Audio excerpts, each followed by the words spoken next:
আমরা শিখছিলাম past perfect tense. কি শিখছিলাম?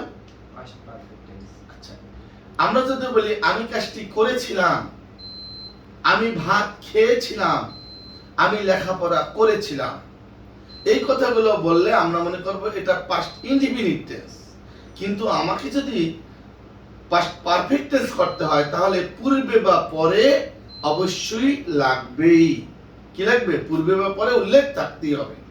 তাহলে যদি বলি আমি এখানে আসার পূর্বে কাজটি করেছিলাম, অথবা আমি এখানে আসার পর কাজটি করেছিলাম, আমি ভাত খাওয়ার পূর্বে কাজটি করেছিলাম, আমি ভাত খাওয়ার পরে কাজটি করেছিলাম, এই পূর্বে পরে উল্লেখ না থাকলে আমরা সেটা মনে করব পাস্ট ইনডিফিনিট টেন্স। আর পূর্বে বা পরে উল্লেখ থাকলে আমরা মনে করব এটা পাস্ট পারফেক্ট টেন্স। তাহলে পাস্ট পারফেক্ট টেন্সের এখন গঠনটা কি? সাবজেক্ট প্লাস অক্সিলারি ভার্ব হিসেবে বসবে হ্যাড প্লাস মূল ভার্ব বা মেইন ভার্বের পাস্ট পার্টিসিপেল ফর্ম বা ভার্ব 3 বা V3 প্লাস অবজেক্ট। এখন যদি বাক্য তৈরি করি তাহলে বলতে হবে আমি ভাত খাওয়ার পূর্বে কাজটি করেছিলাম। এখন এটা বুঝতে পারলাম এটা পাস্ট পারফেক্ট টেন্স। এখন পূর্বে বা পরে যদি উল্লেখ থাকে তাহলে আমাকে কি করতে হবে? পরের বাক্যকে পূর্বে এনে প্রথমে করতে হবে প্রেজেন্ট পারফেক্ট, তার পরের বাক্যকে করতে হবে পাস্ট ইনডিফিনিট।